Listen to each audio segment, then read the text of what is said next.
네, 사도행전 9장 26절에서 28절 우리 읽은 본문 말씀을 통해서 오늘은 우리는 다 중요합니다라는 제목으로 말씀을 증거하겠습니다. 제가 오래전에 이제 미국에서 살 때요, 그 청년 시기에 속해 있었던 교회에서 받은 훈련이 하나 있었습니다. 그게 뭐였냐면 구원 간증문 작성이라는 훈련이었어요. 구원 간증문 작성. 많이 들어보셨을 겁니다. 근데 그 예수님 믿기 전과 믿은 후에 무엇이 변화되었는가, 이거에 대해서 자세하게 작성을 하고요.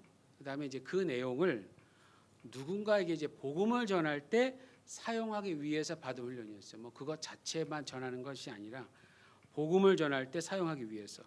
그때 저를 지도해 주신 교사가 저한테 이런 말을 한 것이 기억나요. 뭐라 그러냐면, 잘 생각해 보세요. 반드시 변화된 게 있습니다. 잘 생각해 보세요. 변화된 게 반드시 있어요. 이렇게 얘기했어요. 그래서 곰곰이 생각해 보니까 정말 변화된 것이 하나 있더라고요.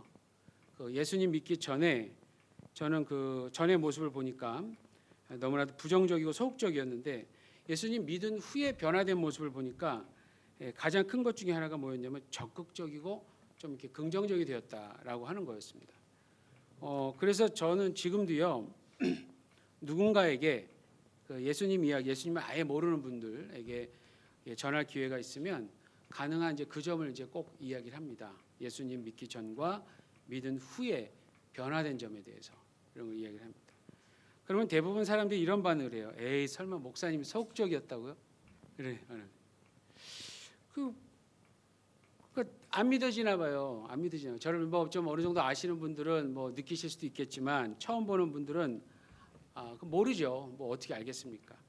근데 그런 말을 듣고 가만히 생각을 해보면, 저 역시 예수님 믿기 전에 저를 다시 한번 곰곰이 생각해 보면, 정말 내가 그랬었구나 하는 생각을 하게 돼요. 그랬었구나. 그리고 제가 저 자신을 봐도 참 많이 변했어요. 변한 게 참 많았더라고요. 단순히 목사가 되어서다라기보다는, 물론 목사가 된 것도 저에게는 상당히 많은 변화를 준 것입니다만, 그다음에 그렇지만은 더 중요한 거는 예수님을 믿고요. 특히 성경을 계속해서 보면서 계속해서 조금씩이라도 달라지는 저 자신을 보게 됩니다. 우리가 지금 본문에서 계속해서 보고 있는 사울이라는 사람, 바로 이 사람도 그러한 점을 경험하고 있는 중이죠. 예수님을 믿는 자를 박해했던 그 사람이, 그가 이제는 그 예수를 믿고 있고요. 그리고 오히려 자신도 박해의 대상이 되어버린 겁니다. 박해의 대상. 사울 참 많이 변했다라는 것을 우리는 기록된 말씀을 통해 구체적으로 계속해서 보고 있습니다. 근데 이 부분에 제가 또 거듭 말씀드립니다만, 사울이 왜 박해를 받기 시작했는가 하는 이유에 대해서 간과해서는 안 되겠습니다. 첫 번째는 그것이 그의 부르심의 내용이었기 때문에 그래요. 자, 그런데 두 번째, 실질적으로는 그 당시 유대 사회가 갖고 있었던 특성 때문에 그렇습니다. 나사렛 예수를 하나님의 아들 그리스도다라고 증거하면 당연히 유대인으로부터 박해를 받게 되어 있었습니다. 자, 그러한 상황을 사실 누구보다 잘 아는 사람이 이 사울이었잖아요. 사울인데, 그럼에도 불구하고 자신의 부르심을 확인한 후에 구약 성경이 예고했던 메시아가 바로 나사렛 예수다라고 하는 사실을 다메섹의 교회를 통해서 확인한 후에는 더 이상 두려움 없이 당당히 전하고 있었던 겁니다. 자, 예상대로 그러한 사울은 박해를 받기 시작한 거죠. 다메섹에 있는 유대인들이 사울을 죽이기 위해서 밤낮으로 찾아다녔죠. 근데 그 음모가 사울에게 알려졌죠. 그리고 사울의 제자들이 사울을 성벽으로 탈출하도록 도왔습니다. 지난 시간에 우리가 그러한 내용을 봤어요. 그러면서 사울은 아직 죽을 때가 아니구나 라고 하는 점을 봤고, 결론적으로 사명이 있는 사람은, 그것이 크든지 적든지 상관없이 어떠한 사명이 있는 사람들은 결코 쉽게 죽지 않는다라고 하는 어떤 인사이트를 얻기도 했습니다. 자, 그렇다면 이제 우리가 뭘 봐야 되느냐? 사울의 그 다음 여정에 대해서 한번 보도록 하겠습니다. 자, 일단 사울이 다메섹을 탈출해서 어디로 갔는가 하는 건데요. 오늘 우리가 읽은 본문 26절을 보시면 답이 나와 있죠. 자, 예루살렘으로 갔어요. 예루살렘으로. 자, 왜 예루살렘으로 갔을까? 26절을 보면 일단 표면적으로는 제자들을 사귀기 위해서 갔습니다. 제자들을 사귀고자. 자, 여기서 말한 제자들이 누굽니까? 1차적으로는 예루살렘 교회 멤버들인데 스데반이 순교한 후에 다 흩어졌는데 다는 안 흩어졌어요. 여전히 거기 남아 있었던 사람들이 있었습니다. 사도들과 함께. 그래서 조심스럽게 지내고 있었던 예루살렘 교회 멤버들을 얘기하는 거죠. 멤버들을 말하는데, 근데 여러분, 만약 사울이 복음을 전할 목적이었다면 복음, 다른 곳을 먼저 가도 되지 않았을까요? 다른 곳을? 그렇잖아요. 네, 다른 곳에도 이미 막 교회가 세워지고 막 이러던 상황인데, 근데 왜 굳이 예루살렘으로 갔을까? 예, 이런 몇 가지 질문을 좀 생기기도 합니다. 그래서 일단 우리가 본문의 상황을 좀 더 보면서 답을 찾아보도록 하겠습니다.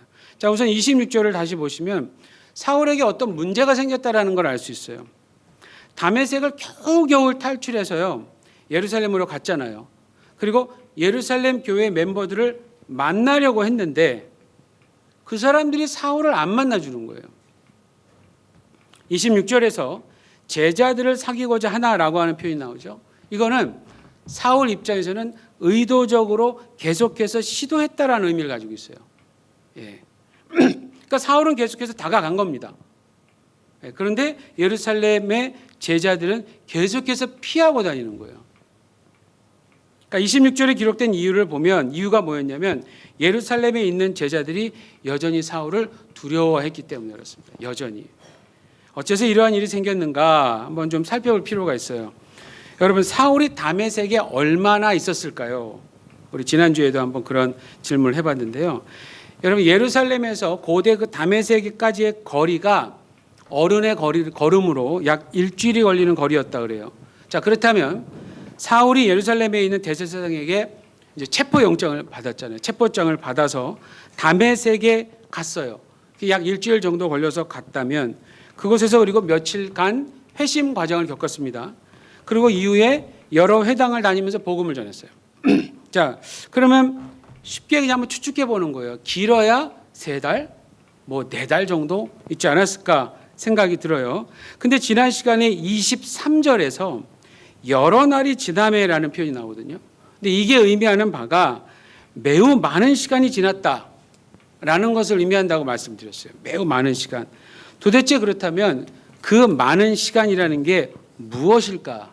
어느 정도의 기간을 의미하는가 하는 것입니다. 근데 우리가 지금 보고 있는 사도행전의 기록만 봐서는요, 그 기간에 대해서는 알기가 어려워요. 그래서 나중에 사울이 직접 썼던 서신서의 어떤 서신서의 부분을 보니까 그 기간에 대해서 어느 정도 추측할 수 있는 부분이 나옵니다. 그게 어디냐?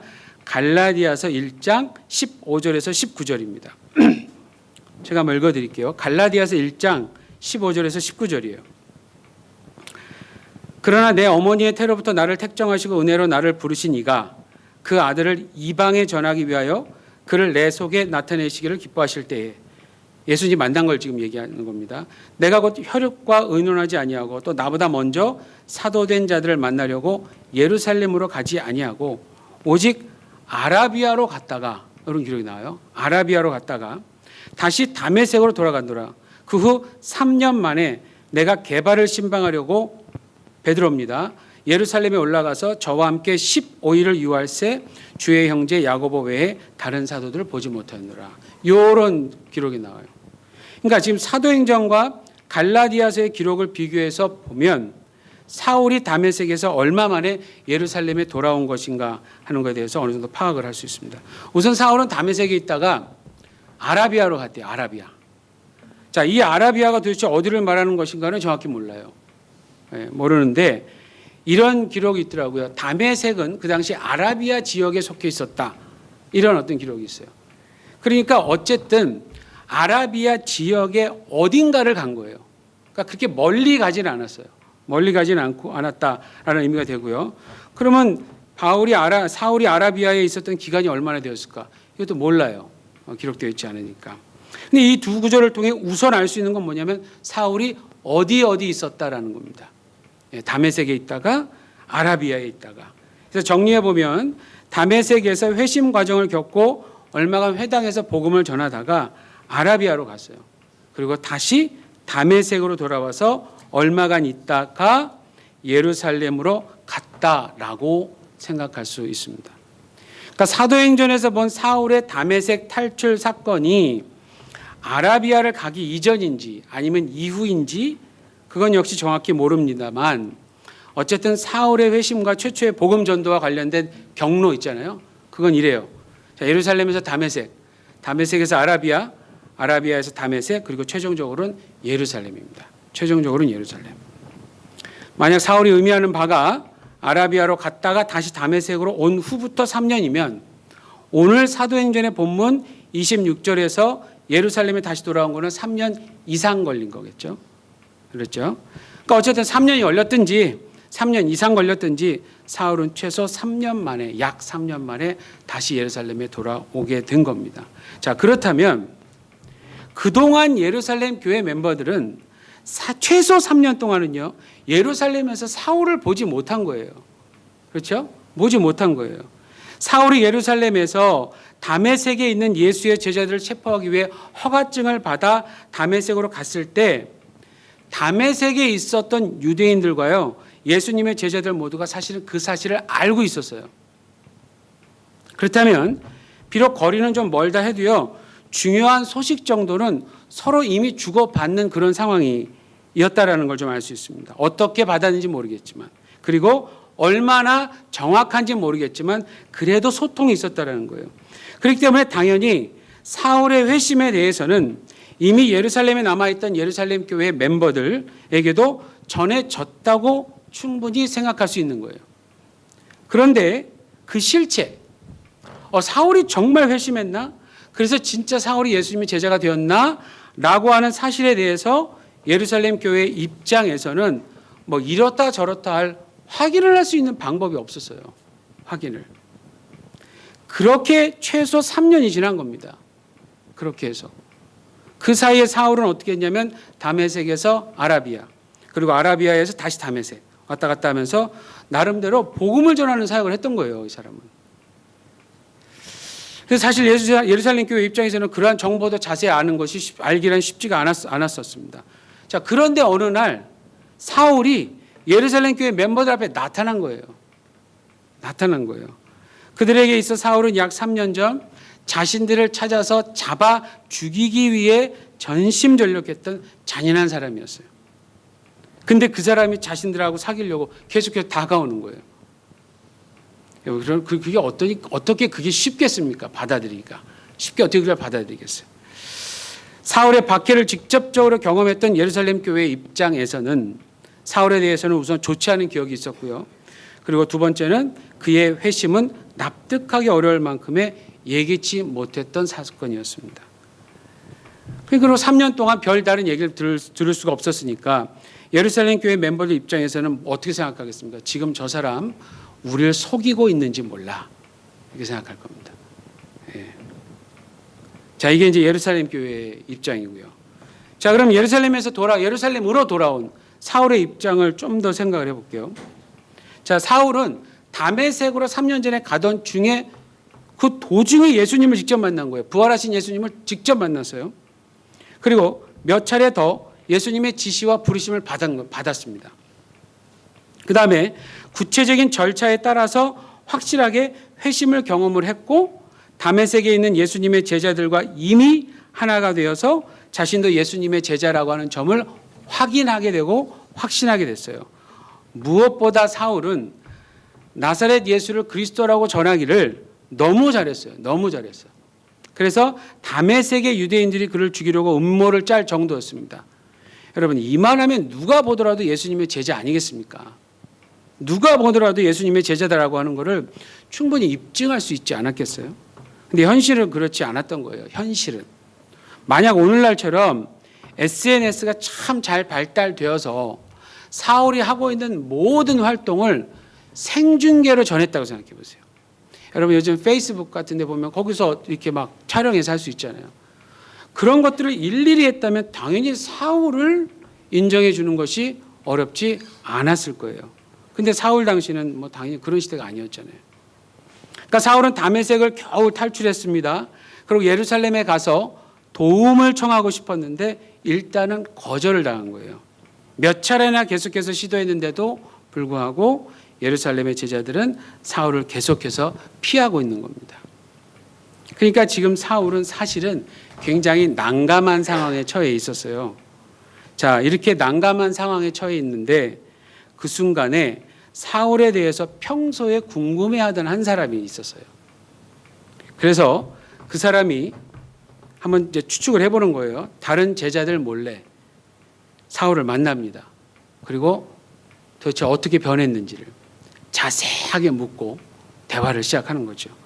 그리고는 한참 만에 다 듣고는 확신하게 된 거예요. 아, 사울이 정말 변했구나. 이 사람 그 이전의 사울이 더 이상 아니구나 라고 하는 것을 확인하게 된 겁니다. 그게 누구죠? 여러분 27절을 보십시오. 바나바입니다. 바나바.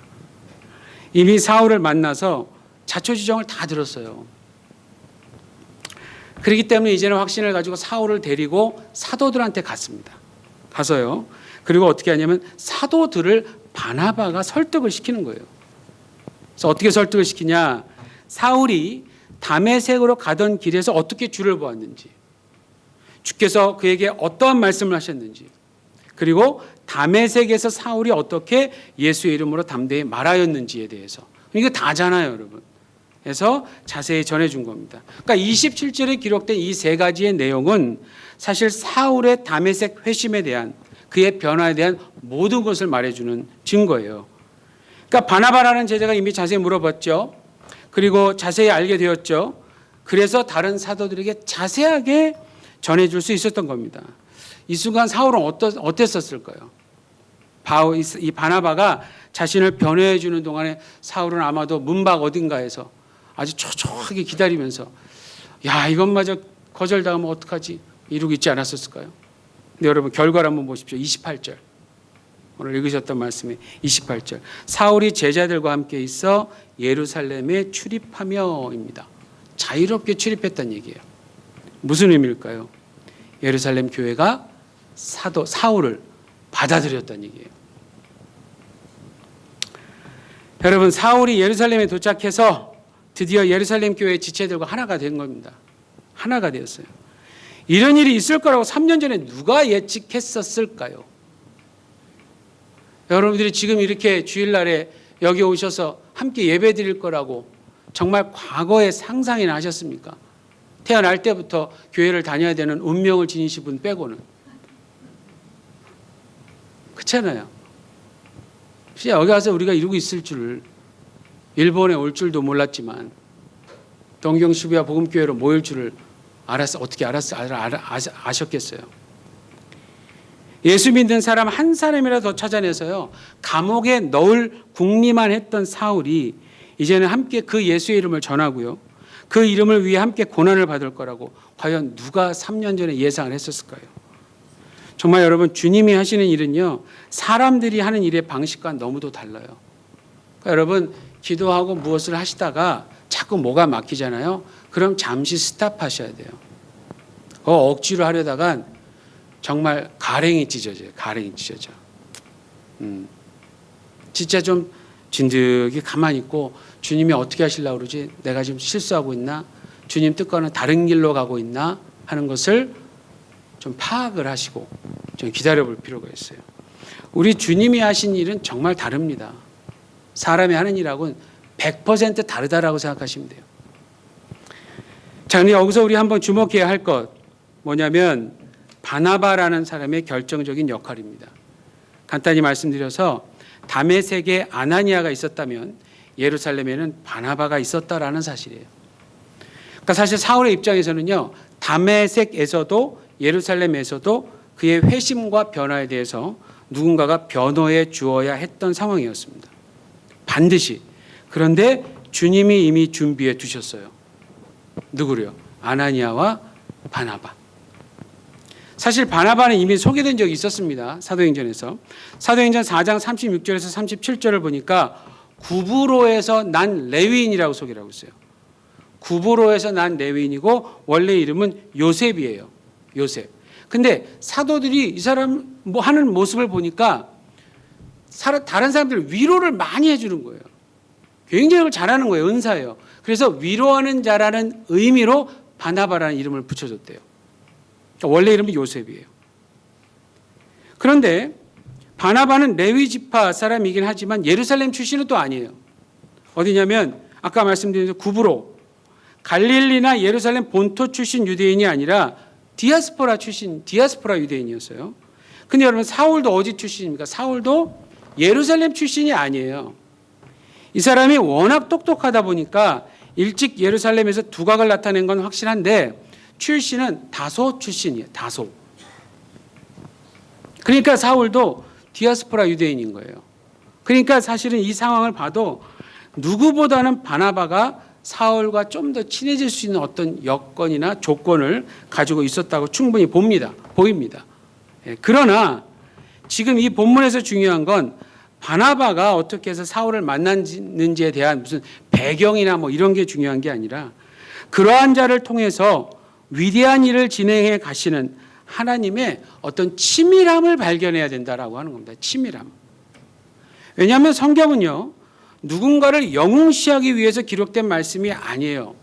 어떠한 인물이 나오든 어떠한 사건이 나오든지 간에 그 인물과 일들을 통해서 하나님께서 어떠한 일을 행하셨는지에 대해서 증거하기 위한 기록입니다.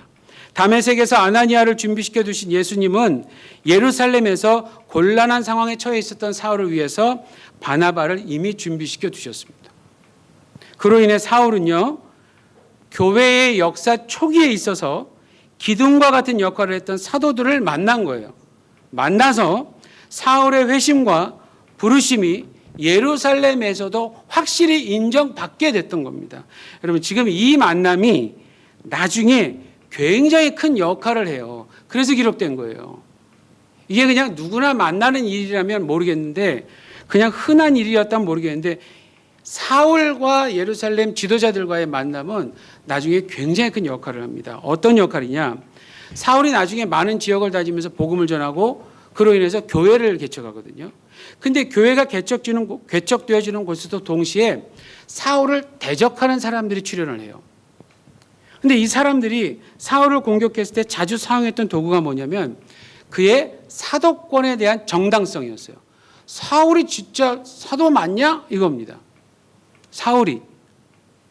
보통 이제 사도라 하면 예수님을 직접 만난 사람들이었어요. 기본적인 것은.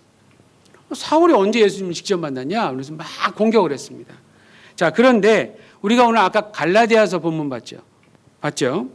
본문이 바로 자신의 사도성을 입증하는 데 사용되었던 자료예요, 그게. 그 본문에서는 사용되었는데, 근데 그 갈라디아서의 본문이 뭘 말하고 있었습니까? 오늘 우리가 보고 있는 지금 이 사도행전 본문의 상황이었어요.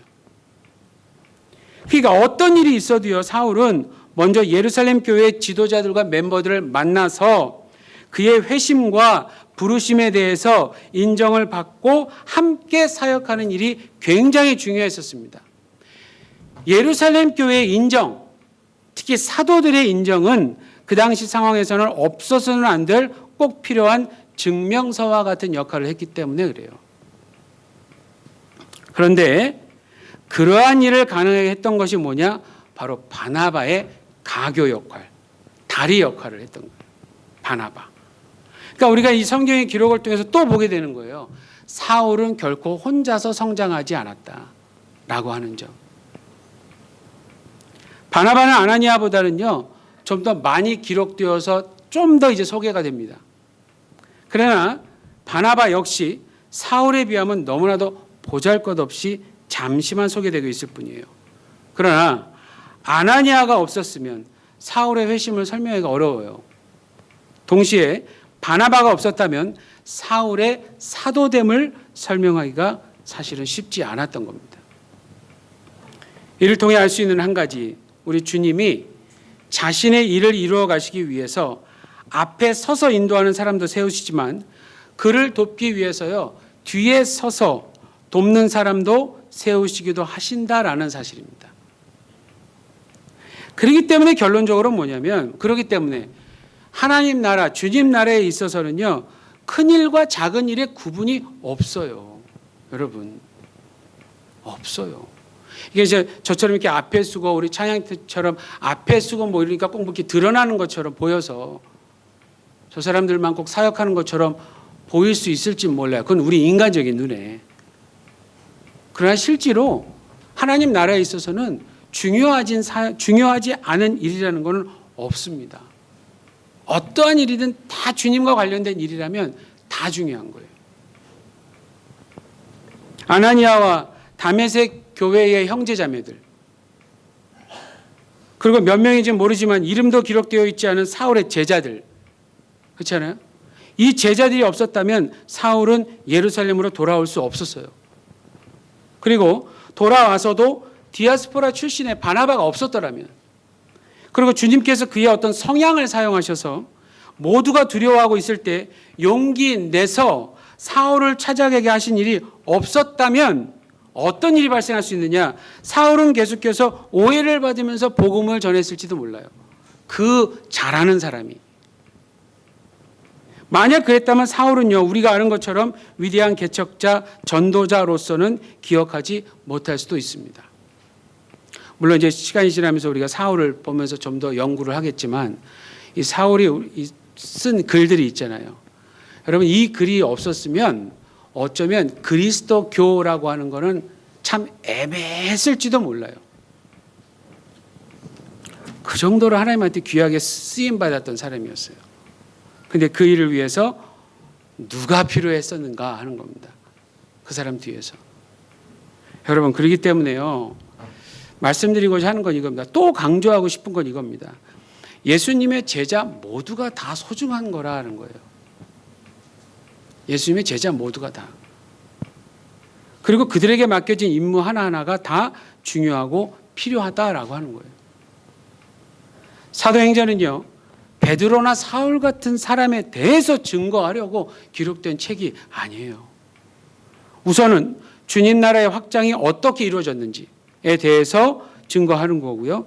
그 일을 위해서 어떤 사람들이 어떻게 쓰임 받았는가, 그리고 무엇보다도 각 지역에 있는 교회의 멤버들이 그 일을 어떻게 도왔는지에 대해서 자세히 알려주기 위해서 기록된 글입니다. 그러니까 어떠한 하나의 패턴이나 패러다임을 설명해 주는 거예요. 왜냐하면 예수 그리스도의 복음은 지금까지도 연결되잖아요. 앞으로도 우리를 통해 증거돼야 되잖아요. 계속해서 연장되고 확장되어야 하기 때문에 이걸 어떻게 해야 되는가를 베드로나 사도들이나 사울 같은 사람을 통해서 보여준 것뿐이에요. 그들을 증거하려고 한 게 아니라, 그들을 증거하려고 한 게 아니라. 그러니까 여러분, 성경 보시고 야, 사울 대단하다, 난 죽었다 깨나도 이런 사람 못 돼, 이렇게 깨달음을 얻으시면 그건 정말 다 잘못된 거예요. 야, 베드로처럼 나는 이 사람, 죽은 사람 고치는 은사도 없는데, 야, 나 목사 만해야지. 그렇게 따지면 목사 할 수 있는 사람 누가 있어요, 여러분? 그게 기준이 아니에요. 절대로. 성경 지금 사람 얘기해서 하고 싶어서, 사람 얘기는 성경이 안 하더라도 우리가 다 뻔히 알아요, 여러분. 그걸 뭘 몰라요? 그래서 또 배워요? 아니잖아요. 우리가 사람인, 인간인 우리가 알아야 할 것, 인간이라면 정말 알아야 될 진리, 창조주 하나님이 이야기하시는 그 진짜 원형, 본질, 이걸 어디 가서 배워요? 성경이 아니고서는. 그렇죠? 그걸 배우는 거예요. 근데 그걸 어떤 식으로 가르쳐 주시냐? 어떤 하나의 패턴을 보여주세요. 모델을 항상 보여주세요, 하나님. 모델. 아브라함을 통해서 어떻게 역사하셨는지, 보내시고 나그네로 있으면서도 하나님이 그에게 개입하시고 적극적으로 도와주셔서 하나님 자신의 일을 아브라함처럼 정말 연약하고 위험하고 정말 앞날이 보장되어 있지 않은 것 같은 사람에게서도 하나님의 일이 포기되지 않는다라는 걸 보여주는 거예요. 그 절정이 뭐냐면 아들을 바치려고 할 때였어요. 여러분 생각해 보세요. 아브라함은 자기 아들 죽이려고 할 때 하나님이 말렸잖아요. 근데 우리 하나님은 자기 아들 죽을 때 누가 말렸어요? 누가 말렸냐고요? 거기서 그걸 보여주시는 거예요. 머지않아 이런 어떤 모델이 있을 거라는 것을. 성경에서 하나님의 그 본질을 찾지 못하면 100번, 1000번을 읽어도 하나도 소용없어요. 그렇게 읽어서 모르면 차라리 예수님 영화 한 번 보세요.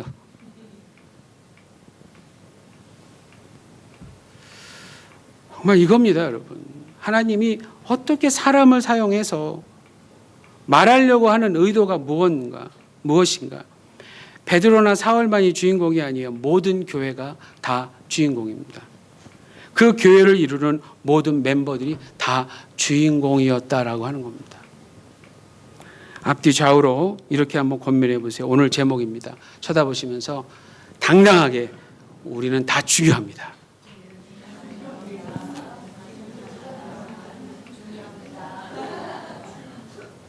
제가 그렇게 막 한 30분 얘기했는데 아직도 자신 없게 얘기하는 분들이 계셔요. 여러분 정말 이걸 믿으십시오. 믿으세요. 오늘도 우리 주님은 우리 모두를 구체적으로 아주 소중하게 사용하시고 계십니다. 그런데 우리가 거기에 자신감을 느끼지 못하고 거기에서 자존감을 회복하지 못한다는 건 그건 믿음이 아니에요. 여러분 저나 여러분 우리 모두가 다 주님 안에서 중요한 존재들입니다. 기도하겠습니다. 사랑의 주님, 오늘도 기록된 말씀을 통해서 우리가 어떠한 존재인가를 말씀해 주셔서 감사드립니다. 다메섹에서 아나니아의 역할에 대해서 배웠다면 오늘 예루살렘에서는 바나바의 역할에 대해서 배웠습니다. 누군가는 베드로나 사울의 역할을 하겠지만 누군가는 아나니아나 바나바의 역할을 하게 될 것입니다. 누가 베드로 혹은 사울이고 누가 아나니아 혹은 바나바이든지 간에 우리 각자에게 그때 맡겨주신 임무에 최선을 다해 감당하도록 인도하여 주시옵소서. 아나니아의 순종 때문에 그리고 바나바의 용기 때문에 사울과 같은 위대한 개척자가 탄생했습니다. 이제 우리 공동체에서도 이 세상에 복음의 영향력을 끼치기 위한 리더들을 배출해 주시고 그 일을 위해서 이 공동체 안에서도 선한 영향력을 끼칠 자들도 허락해 주시옵소서. 감사드리며 예수님 이름으로 기도합니다. 아멘.